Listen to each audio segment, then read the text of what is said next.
അപ്പോൾ ഇന്ന് കാലാവസ്ഥാ വിശേഷങ്ങൾ പ്രേക്ഷകരിലേക്ക് എത്തിക്കാൻ അശ്വതി വിശ്വനാഥനാണ് എനിക്കിപ്പോൾ ഉള്ളത്. Aswathy, good morning. അപ്പോൾ എങ്ങനെയാണ് ഇന്നത്തെ ഒരു കാലാവസ്ഥ? മഴയൊക്കെ ഉണ്ടോ? മഴ പോയോ എന്നൊക്കെ നമ്മുടെ പ്രേക്ഷകർ രാവിലെ മുതൽ ചോദിക്കുന്നുണ്ട്. അപ്പോൾ എന്താണ് ഇന്നത്തെ ഒരു കാലാവസ്ഥ? എന്തൊക്കെ പ്രതീക്ഷിക്കണം?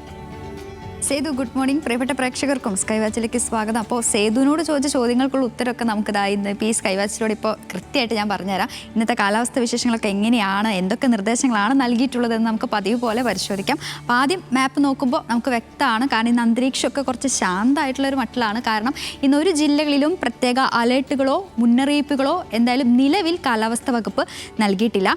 അപ്പോൾ ഇന്ന് മഴയൊന്നും ഇല്ലല്ലേ എന്നുള്ളൊരു ക്വസ്റ്റ്യൻ ഉണ്ടാവും. പക്ഷേ അങ്ങനെയല്ല ഉദ്ദേശിച്ചത്. നേരിയ മഴയ്ക്കുള്ള സാധ്യത തള്ളിക്കളയാൻ പാടില്ല എന്ന് കാലാവസ്ഥാ വകുപ്പ് പറഞ്ഞിട്ടുണ്ട്.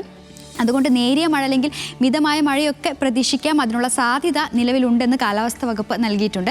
എന്തായാലും പ്രത്യേക അലേർട്ടോ കാര്യങ്ങളോ മുന്നറിയിപ്പുകളോ ഒന്നും തന്നെയില്ല. മാത്രമല്ല ഇന്നലെ 3 ജില്ലകളിൽ യെല്ലോ അലേർട്ടുകളൊക്കെ നിലവിൽ ഉണ്ടായിരുന്നു. എന്തായാലും ഇന്ന് കാര്യമായ മുന്നറിയിപ്പുകളൊന്നും തന്നെയില്ല. അതേസമയം മത്സ്യത്തൊഴിലാളികൾക്കുള്ള ജാഗ്രതാ നിർദ്ദേശം നൽകിയിട്ടുണ്ട്. കേരള ലക്ഷദ്വീപ് തീരങ്ങളിൽ ഇന്ന് മത്സ്യബന്ധനത്തിന് വിലക്ക് ഏർപ്പെടുത്തിയിട്ടുണ്ട്. അതേസമയം കർണാടക തീരത്ത് ഇന്ന് മത്സ്യബന്ധനത്തിന് തടസ്സമില്ലെന്നും കേന്ദ്ര കാലാവസ്ഥാ വകുപ്പ് അറിയിച്ചിട്ടുണ്ട്. അപ്പോൾ കേരള ലക്ഷദ്വീപ് തീരങ്ങളിൽ ഇന്ന് മത്സ്യബന്ധനത്തിന് പോകാൻ പാടില്ലെന്നും കർണാടക തീരത്ത് മത്സ്യബന്ധനത്തിന് തടസ്സമില്ലെന്നുമാണ് കേന്ദ്ര കാലാവസ്ഥാ വകുപ്പ് നിലവിൽ നൽകിയിരിക്കുന്ന നിർദ്ദേശം. അപ്പോൾ മഴയായിട്ട് ബന്ധപ്പെട്ട് നമുക്കധികം അലേർട്ടോ കാര്യങ്ങളൊന്നും ഇല്ലാത്തൊരു ദിവസമായതുകൊണ്ട് ഇത്രയും നിർദ്ദേശങ്ങളെ കാലാവസ്ഥാ വകുപ്പ് നമുക്കിപ്പോൾ നൽകിയിട്ടുള്ളൂ.